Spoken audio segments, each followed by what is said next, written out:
This is not a routine trade deal. And if the scenario unfolding right now becomes reality, it could mark one of the most consequential shifts in global food power in decades. In what analysts are already calling a potential turning point in South-South economic cooperation, Burkina Faso's leader, Ibrahim Traoré, is exploring a massive $14 billion grain partnership with India, a move that, if executed at scale, would ripple through global agricultural markets, diplomatic alliances, and the balance of food security power worldwide. What you're about to hear isn't just about wheat, rice, or logistics. It's about leverage. It's about sovereignty. And it's about what happens when emerging nations begin rewriting the rules of who feeds whom in the 21st century. And stay with us, because the implications of a deal like this would reach far beyond West Africa. Let's set the stage. Burkina Faso sits at the crossroads of a Sahel region facing enormous food pressure, climate volatility, disrupted supply chains, and decades of dependency on external aid structures. Meanwhile, India has quietly become one of the world's most influential agricultural producers, with surplus grain capacity, advanced storage systems, and an expanding footprint in global food diplomacy. So now imagine a framework where these two forces converge. Under the proposed grain pact model being discussed by policy observers, Burkina Faso would secure long-term, stabilized grain supply agreements while simultaneously investing in domestic agricultural transformation, irrigation, seed technology, soil resilience, and farmer training, with Indian technical support and financing mechanisms structured outside traditional Western aid systems. And here's where the story becomes bigger than food. For decades, food security in many developing regions has been shaped by emergency relief cycles, shipments reacting to crisis. But this pact represents something fundamentally different, a strategic supply alliance designed to create predictability, sovereignty, and leverage. If implemented, it could function less like aid and more like infrastructure for survival. Economic analysts suggest that a partnership of this scale would signal a growing confidence among Global South nations to negotiate directly, bypassing historical gatekeepers of agricultural financing.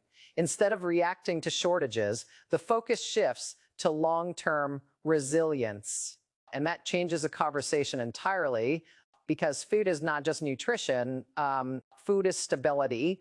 Food is political power. Food determines migration flows, social unrest, and economic planning. And a nation that stabilizes its grain supply stabilizes its future. And now zoom out. If Burkina Faso secures reliable grain pipelines while simultaneously modernizing domestic farming, it reduces vulnerability to climate shocks and price volatility. Farmers gain access to technology and guaranteed purchasing frameworks. Urban centers experience fewer shortages. Government planning becomes proactive instead of crisis-driven. And once one nation proves this model works, others follow. Observers speculate that a successful pact could inspire similar agricultural corridors linking African producers with Asian supply chains, not as charity, but as strategic partnerships. The result would be a web of food diplomacy that redistributes influence across continents. But no transformation comes without tension. And once one nation proves this model works, others follow.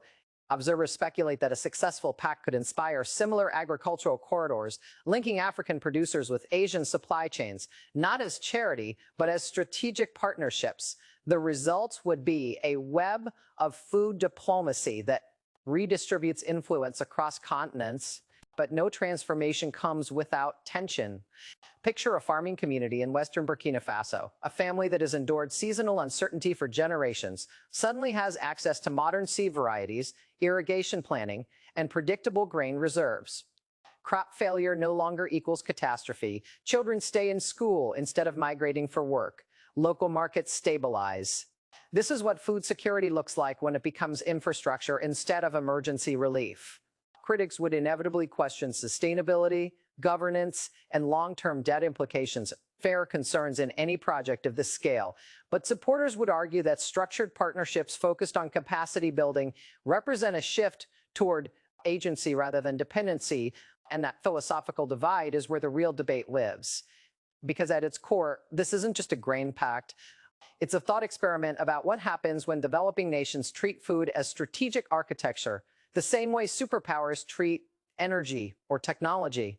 And if this model succeeds, it reframes agriculture from subsistence to strategy, from crisis management to geopolitical leverage.